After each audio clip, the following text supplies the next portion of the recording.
Welcome to Brightly Radiant Being, the show that wildly recognizes, encourages, and invests in the radiance we all carry so you can shine your brightest. This season, we're embarking on a journey of personal growth and reflection as we explore the depths of the human experience. We'll use our good and bad experiences, friendship, and passions to inspire thought provoking conversation and soul driven advice to better help you create a life worth living and step more brightly into yourself inch by inch. Hi, Amy. Hi, Tracy. This is weird being back again. Not to everybody else, I hope, but we took a little bit of a break and now we have microphones and headphones and a screen and we're recording while we're talking and all that jazz. Did Yeah, sorry. please see we're rusty. I We're rusty. my gosh. I had to make Tracy stop recording. She hit record and I'm like, no, I'm not ready. Our last episode was all on growing pains, and maybe this is just a growing pain for the podcast. But at 4 years in, you just kind of your brain squeaks a little bit. Well, okay, so our last episode was growing pains, but it was really about kind of the concept of new beginnings and how they're Yeah. kind of starting all the time, and so they're waiting in the wings when you don't Mhm. even know about it. And I myself have kind of been struggling with feeling like I'm in a rut, right? Like some things came to a close last year. Mhm. There were some new beginnings that didn't begin. And so I'm just kind of wondering what's next and like, how do I create a new beginning, right? Like, not just call one in, like, let's just make it happen. Yeah. How do you create, but also how do you choose? How do you choose what to create? What to begin? That's where What I'm to at. Yeah. begin? Yeah. It's I such an, think yeah, go ahead. Sorry. well, it's just such an open-ended choice, right? Yeah. And then there's all the things I've ever chosen not to do over here, and we'll just keep that door shut. Right. It's very easy to be overwhelmed by choice, but either the fact with open ended, sometimes when I am in a grocery store, I appreciate smaller grocery stores that might only have, uh, seven ranges of cereal as opposed to just a sea of cereals. Now, okay, full disclosure, I don't eat cereal anymore. I, I There's just just too many choices. too many choices. I'm like, this is hard. Come on, Quisp, Quake, Captain Crunch. All What? general, no. But even so within, whether or not do I have a choice and do I get to pick the choice, right? I'm in that fun zone. But then you also have like decision fatigue, choice fatigue. Oh, Too many yes. choices in a day, in a life, right? Like, You literally can get to the point where you can't make a choice, and some of the things with that are actual biological. You only have so much brain power, and after you've used up, in fact, if you've used up your glucose for the day, like your brain is like, you have to give me something before you need me to make another choice. It is scientific fact, and your brain doesn't care what kind of glucose you give it. You could be chomping on sugar. It's like, okay, now we'll make a choice. It'll be a bad one, but we'll make a choice. well, or even like wasn't it Steve Jobs? It's the whole reason that turtleneck he's known for. He didn't want to make a choice every day. Same with Yes. the Mark Zuckerberg and Facebook. He does the same thing, right? Like people make fun Yeah. of him for his t-shirt and jeans or whatever he wears, but he just has a closet full of the same thing and he never has to waste a choice in the morning or that decision fatigue, right? In the morning. Mhm. It's why hospitals have surgeons and doctors have assigned parking so that they don't have to they like the you can if you can automate your choices as I much as didn't possible know throughout the that. day, then your brain is Oh. less fatigued later on, right? Okay, this is giving me a whole bunch of ideas that I didn't even know I wanted to have Med school? because, No, yeah, sorry. no, not that. But I do remember how easy it was when I was going to Catholic school. You had a uniform. And that was so easy. And I met an adult woman who works for the same county we do, who decided to create her own uniform. I And think she about it all went the out time. and purchased, like, I don't know, 5 of the same basic jumper, and then maybe 3 different under things, whatever Yeah, amount she did. So she says, this is just what I wear. This is my work outfit. I'm like, that's brilliant. So automate the choice. It feels like actually you're eliminating having to yeah. choose, You're right? choosing on the front end, right? For the things that don't matter, right? Like even if Yeah. you're not a doctor, even if you don't have assigned parking, but let's say you find yourself, like you said, unable to make a choice when your blood sugar drops later in the day, your choices you're just harder to make or whatever. Mm-hmm. Just always park in the same undesirable place to other people, and now you have an assigned parking spot, right? Like, Yeah. Maybe you decide to just pack the exact same lunch every day. Then you don't have to decide about it and you can like meal prep for mm-hmm. that. I honestly, this is folks, this isn't even what I was going to talk about, but I love it. I will say at certain times of the day it's harder, like we know with the glucose, but what I've noticed for me is if I choose my outfit for the next day the night before, Yeah. it's easier for me than it is in the morning. In the morning, it feels like I have not, things aren't quite moving the way they should be yet. And so things take longer and it's a harder process for me. And So it I creates more of a deficit too when it's harder.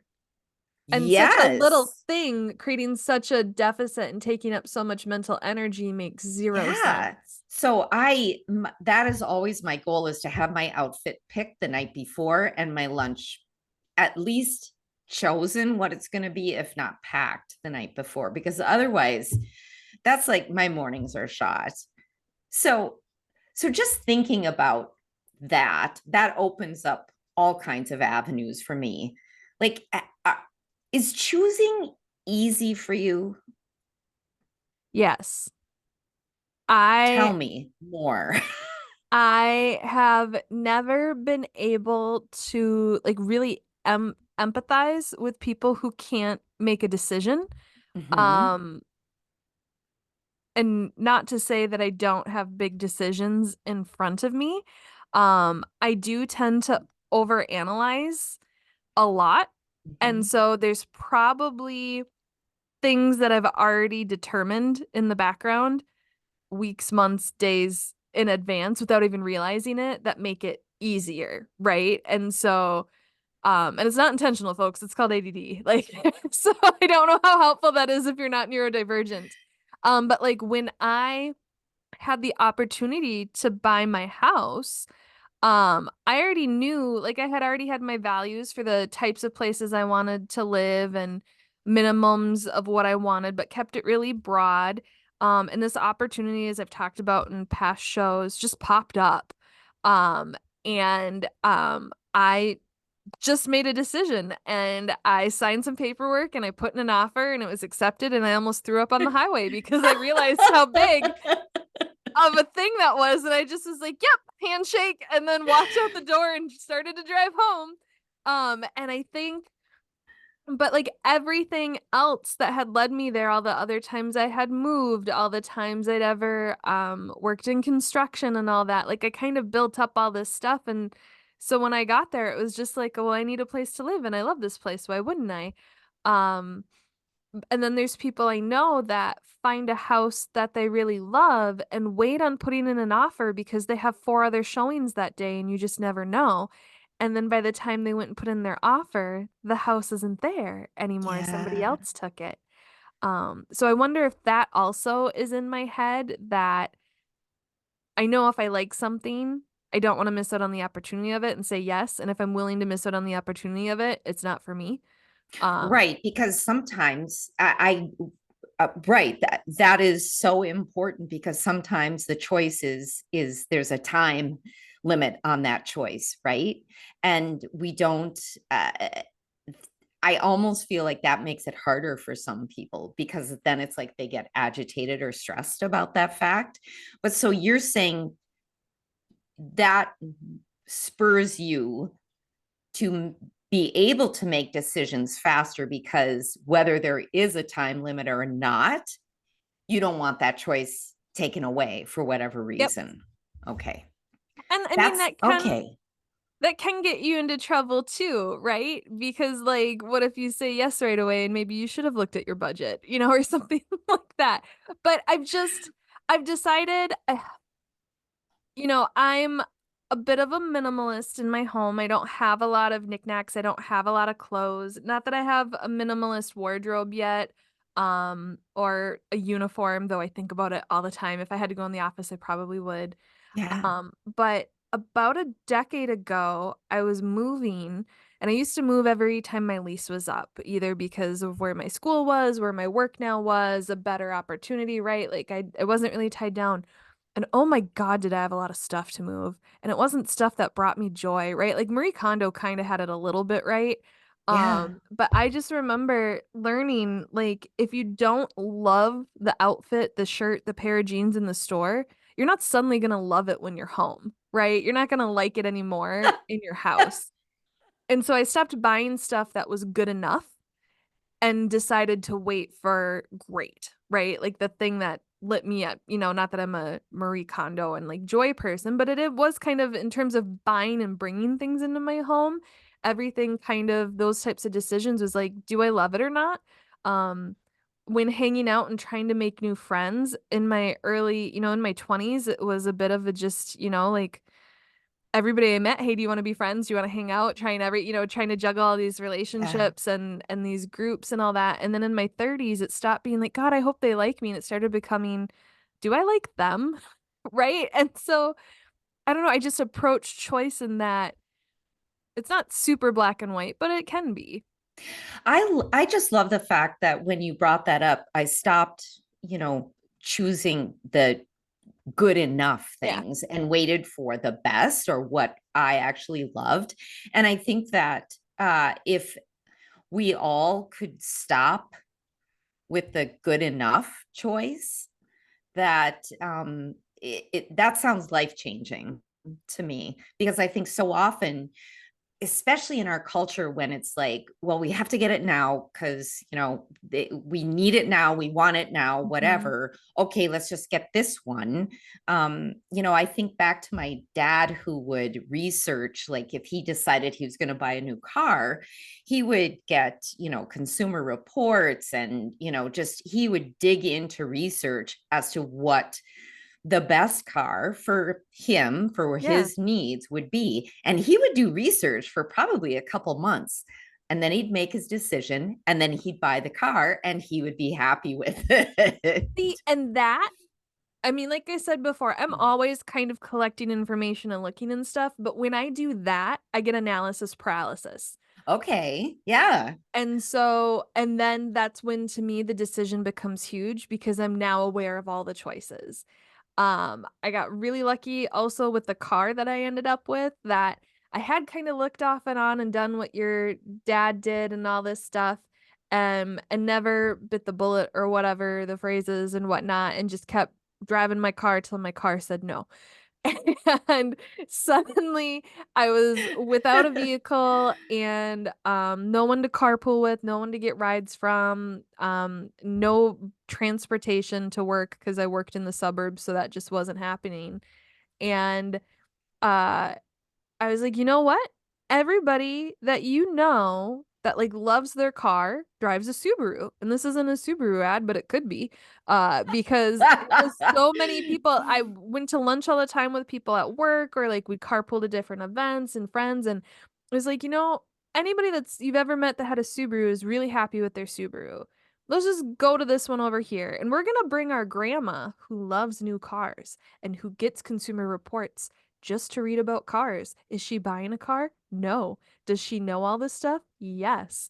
So I bring her, she knows all this information, she's rattling it off. And then my sister, and again, this helps to have the people in your life who do these things that you trust, right? But then my sister, she decades ago worked for a car dealership. And so like I test drove a car, I loved it. I'm in the finance office waiting for them to do all their magic. I'm texting her, "Hey, this is what I'm about to do." And then she's did a little in her keyboard, and then she texted me back. She goes, "Oh, that's a great deal. Do it. Yeah." Like this is a great car. And like she confirmed everything that my grandma knew and that I knew and that my friends knew and that they were telling me. And just like it all worked out so well. But had I been like, "Oh God, what is the best car to drive?" Oh, there's so many. So many. Um, Right. And what I love about this is that even though it was your choice, it's not like you were asking everybody around you, what car should I choose? What car should I choose? It's like you had sort of cemented in the idea of your choice, but then you verified it yes. with I people, right? outsourced some of the Yeah. confirmation. Yeah. Yeah. So I love that because that is sometimes where I used to get in trouble is I would just ask everybody what I should do, Mm, not really deciding, not saying, yeah. hey, I want to do this thing. What do you think? But just like, what should I do? What should I do? What should I do? And of course, every person you ask is going to give you a different answer.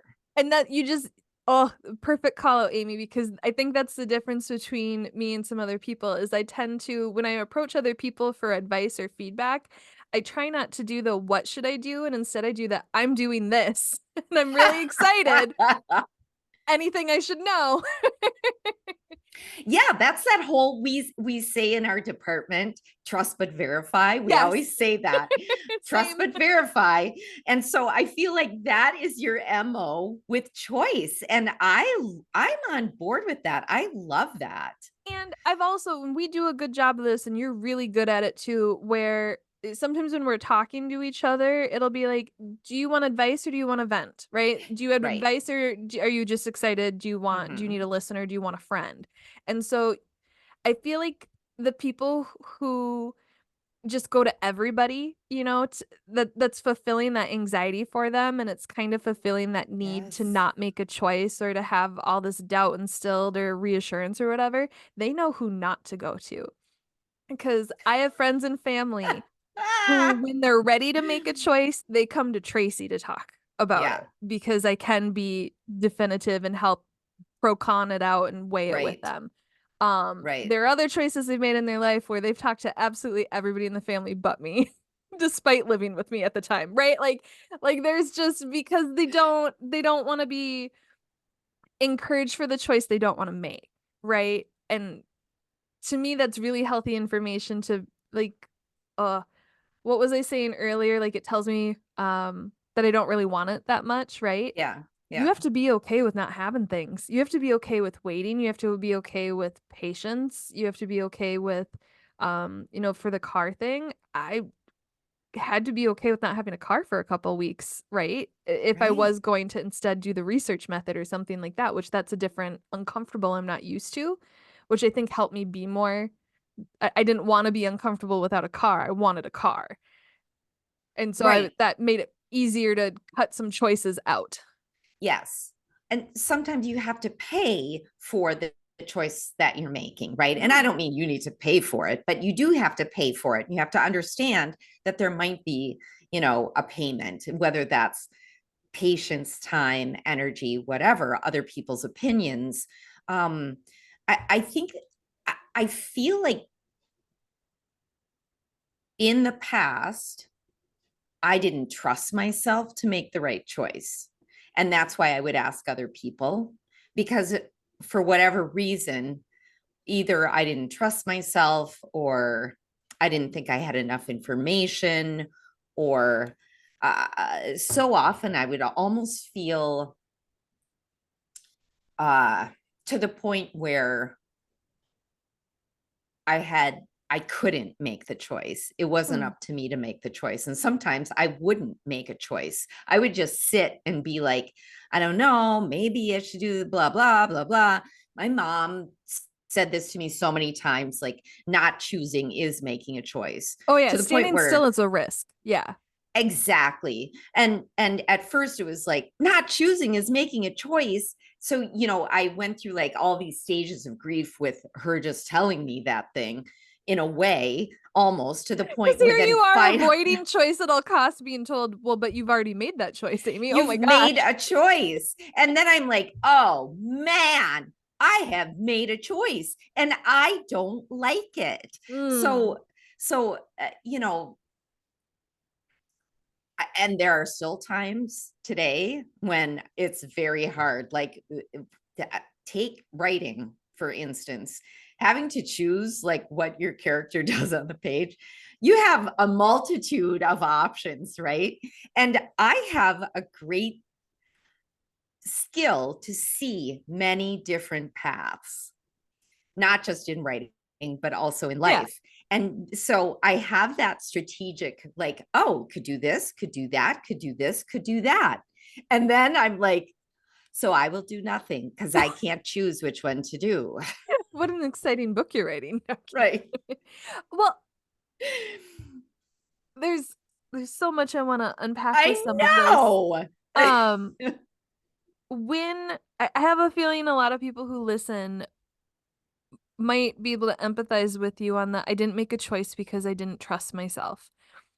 And I'm wondering, is that self-created or was that instilled in you by other people? Is that the Wow. Chad in your head you have to tell to STFU, or is that somebody else who has bullied you into not making a choice so that they Oh, can control you your know what? choices? Okay, it just came to me, and my sister and I were just talking about this because we were going through pictures, and our dad, when we were little, we'd be like, "Hey, I want to go over to the Broadway's house," and he'd say, "You don't want to do that," and then you'd be like, "I, what? I don't like," and then he'd be like, "No, you don't want to do that." And to me, I was always like, I wonder why he did that. Was it because maybe he didn't like the neighbors and he didn't want any influence from them? But there were other times that we would say, "Hey, can we blah blah blah, like go drive around and look at Christmas lights?" He'd be like, "You don't want to do that." That, for one thing, I think that rears its head every once in a while. Sorry, dad. Is that like, maybe there's these choices, and then maybe in my head it's just like, "You don't want to do that." I'm like, I think I do, but I'm not sure. So was it instilled or did I do it myself? I'm sure it was a combination, because, and not dad, I'm not like in any way saying my dad made it so I couldn't choose.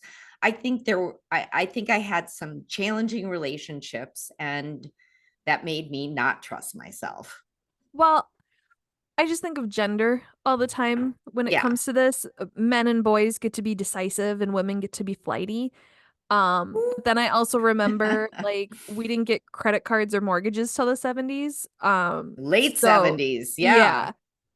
Um, and so when my grandma is in the hospital. She's fine, but she is about to turn 91 years old. And so whenever I visit her, I try and ask her some like life questions and record her answers. And I was just like, if I ever got married, right? Like what kind of man would you want for me? Or like what life advice do you have for me? And absolutely everything she's like, well, if you have a choice, don't. And if you don't have a choice, you keep your money separate. All I could think, like all of her answers, I could just tell the choices that were taken from her in life.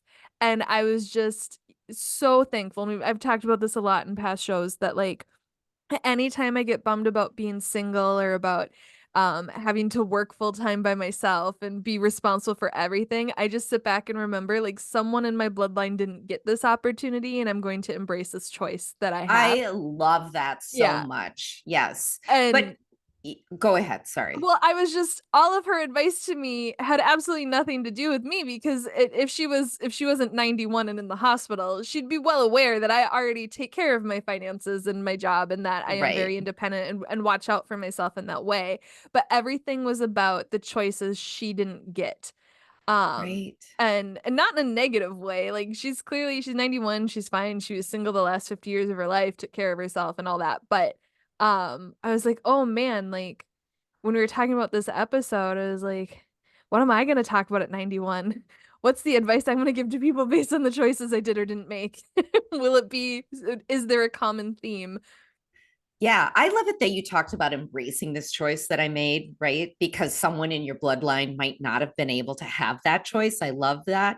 And I'd love to talk about sort of that taking responsibility for the Mm. choices that you've made, and not even maybe responsibility, but maybe responsibility. But I think so often we see ourselves like all of a sudden we become self-aware and we're in a situation, right? And we're like, how did I get here? And it's like, sister, you got there from every choice that you've made since day one, right? Mm. But what happens? Are we disassociated from the fact that we've actually made choices and then that has created outcomes? Like, do we disassociate from the choice and the outcome? Well, I think a few things probably come into play, like hope and anxiety, right? Like, and Oh, some people those just old get things. luckier than others. Um, That's true. and so And I think some there, people have more choices than others. and there's a freedom in letting other people make choices for you because you're free of Yeah. that. It feels like you're free of the accountability and responsibility you talked about. Mm-hmm. If it goes wrong, not my fault. And you just got to enjoy the ride and then you get off of it and then either you start driving your own car or you get in someone else's and let them continue to choose. I will say I probably make sure I am responsible for the more choices in my life than I probably need to because I am so definitive with it. Not necessarily controlling, but Mm-hmm. um, you know what you're talking about where people just kind of wake up and they're like, "Oh God, what happened?" I made a choice a long time ago. I didn't ever want that. I had friends like that in high school. I went to one party with them and I was like, look at your choices, look at your actions. Like, I don't think so. No, this is not my youth. Is pretty much what I said to my best friend at the time. And I walked home and I was just like, ew, no, this is not. And some people might call it, criticism or judgment, but I was like, you do you. I'm not doing this. And we were still friends throughout high school, but we had very different experiences as a result. And she would talk about I shouldn't have gone to those parties. I shouldn't have done that stuff, right? But some people when they're faced with the choice, they just see the positives of it, right? Oh, I'm going to go to a party. I'm going to have fun with friends. Nothing bad could happen at this 27-year-old man's house who hangs out with 14-year-old girls. Like, Oh, God. no. Absolutely. Absolutely, they do that. But I also think sometimes people are like, I don't have a choice in this. Mm. My, three other friends are going. And if I want to stay cool, I need to go too. And I was never that person. I didn't. Right? Thank goodness. Yeah, Yeah. thank I goodness. mean, And that's so, great. yeah, I think I was president of a club in school called SMAC, Students Making a Choice. Oh my God, it wasn't until just now that I realized that. I became president my sophomore into junior year of it, and it was about not doing drugs, drinking, alcohol, smoking, any of that. And we went to fourth graders and we would teach them about the dangers of doing it, especially doing it young. Yeah. Um, and so I like made up my mind at 14 years old, I'm not going to do that. And then when I saw other kids my age join this group and then talk in the van on the way to the elementary school about all the things they did that we're supposed to be making a choice not to do, I was like, oh, I'm not going to be a hypocrite. I'm not going to let you be a hypocrite. So you're out. And we're going to work on like integrity of this group and like the challenges of doing this. And I think that was, when I read so much about people who drink and smoke and all that stuff, it is such a social peer pressure thing. And Been I there, done that. yeah. I was a square, Amy. And again, maybe it's that choice thing. Like early on, I think what drew me to this group is I remembered when high schoolers came and taught me, and that's what impacted me was like, oh, I don't want these side effects from smoking. I don't want this stuff Yeah. from this. This is Yeah. obviously at fourth grade. I'm like, yeah, this is clinically proven. I'm gonna believe this. But And I that's just so made you. right? I just made a choice. And so I'm really thankful I was influenced at such a young age Yeah. and that I made a choice. But I wonder then, what are the things I was influenced about that influence other choices I made that don't have that correlation and that aren't really obvious? That was that invisible string that led me here. Yeah. I'm Yeah. now more curious what those choices were, what those Right. influences were. Right. You know, I again, so many things, so many different places to go with this. Um, it feels as if you might have always felt that you've had a choice. Like that, have you ever felt like choice that you didn't have a choice in something? That's I've had more than one mentor tell me I operate as though I don't have a choice. That whatever is, for lack of a better term right now, because this isn't how I think of it, but like the morally more right, Mm-hmm. correct, what you're Mm-hmm. supposed to do option, Mm-hmm. that school, work, volunteering, all these different areas where I've been told this, they're like, you just approach it as I have to do it, and this is how I have to do it, and this is how I have to take care of myself, and this and that. And they're like, you always approach it as though you don't have a choice. And they're like, but you do. And so I wonder if there's just something in my head where like that seemingly bad, poor that choice that could have a consequence, if my Mm-hmm. brain is just like not a choice, that door is closed, right? Like whatever the negatives always outweigh the positives for those choices to me. um but then like you said, like I probably missed out on some really fun high school stuff. There's a lot of people that I've, learned later went to those parties and still had a good life and didn't make bad choices and had fun. Have you seen the movie Booksmart? um Yes. Essentially Yes. that, right? Like I decided I wasn't going to an Ivy League, but I decided it was going to be about school and money and volunteering and being a good friend and all that other junk is just going to get in the way of it. And then like you graduate from college and realize everybody's having a good time and also being smart and also making money, also volunteering. So I probably missed out on stuff. How about you? How about you? Like, just have I felt like a choice was taken away or that I didn't have a That you choice? didn't have a choice. Was there ever anything you felt like you didn't have a choice in? Yeah, sure. And I'm trying to think exactly. And uh, hmm, I mean, here's the thing. You're married and you have kids, and so you have like a relationship too, right? Like hmm. sometimes you are gonna have to like ebb and flow and let the other person Oh, make the yeah, decision. that's a different, like, Yeah. I feel like that's in a different category because we'll come to each other like, what do you think? Which, what should we do? And then it's an agreed upon decision. I don't consider that like part Well, of because this to because me, let's say I was in a relationship and this opportunity for hmm the house came up and they were like, no, I'm not feeling it. And in my heart of heart, I knew this was my house. Don't know what I would do in that situation, Amy. gosh, I don't know either. That Yeah, would I be would. tough. Yeah, and so I'm doing that with not having a partner. So ideally, if you're in love with your partner, if you're like partnered with them, they would weigh higher in that situation just Yes. internally. Well, it's because we trust each other Hmm. again, um, then it's easier to make a decision together. And it's also easier to say, no, I don't like that. And do you build that trust over time through watching them making their own decisions? Or, I mean, how does, I think you build the trust over time by how do you build the trust over time? Perhaps that should be an episode. well, I because for feel me, if like that I make a bad choice, if I make a bad decision, although yes, I'm accountable and responsible, I'm like, oh, you didn't know what you didn't know. right. And so I think that that is part of building the trust that anytime, like if Rick made a decision and then later on it didn't turn out to be a good one, if he could say, well, I made the wrong decision on that one. I should have listened to what you said. Then that's how you build trust. It's like, yes, I'm always right. Amy, that's what you have to do to yourself to rebuild your trust with making decisions. Yes, I'm always right. I mean, that could backfire in the other way, Mic but drop. So yeah, Okay, Tracy, thank you for that. I do think that I have to start doing that and be like, yes, I'm always right.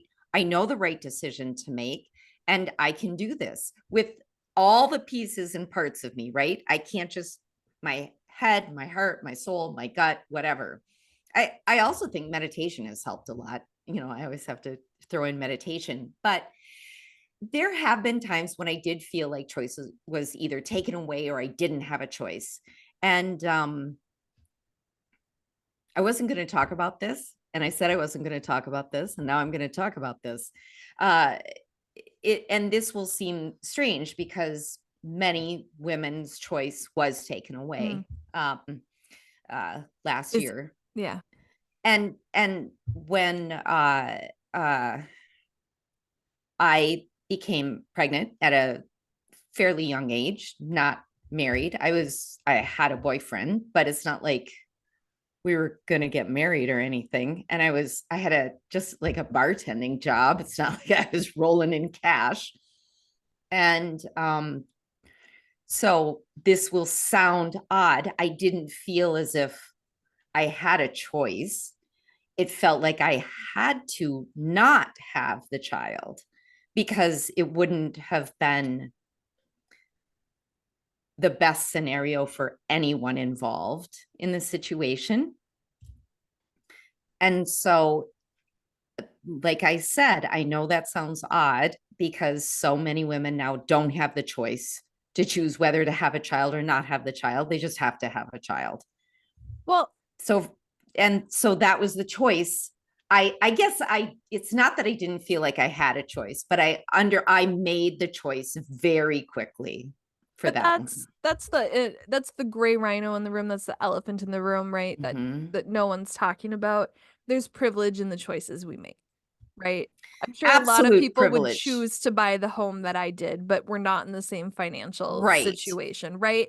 And so like that's the biggest key is there's a lot that can weigh on you when making big and little decisions that um different disparities, privileges in life, Mm-hmm. socioeconomic factors, right, can really influence your Mm-hmm. ability even to make a choice, let alone the choices you have in front of you. Um, sounds like there's a lot here to talk about, but choices, essentially, to summarize, are like steps, right? Like you're either standing Yeah. still, moving up, going back, or falling down, right? But you have to make a decision in the direction you're going. Yeah. And to do what Tracy says, know that you know the right choice. All That's right. what Well, I'm if going with. this spoke to you in your soul, please share it with a friend. And if you have time, give us some love on your preferred platform with a rate, review, and subscribe. You can also reach out to us via Instagram and YouTube under The Brightly Podcast or via email at brightlypodcast@gmail.com. We hope you have a bright and beautiful day.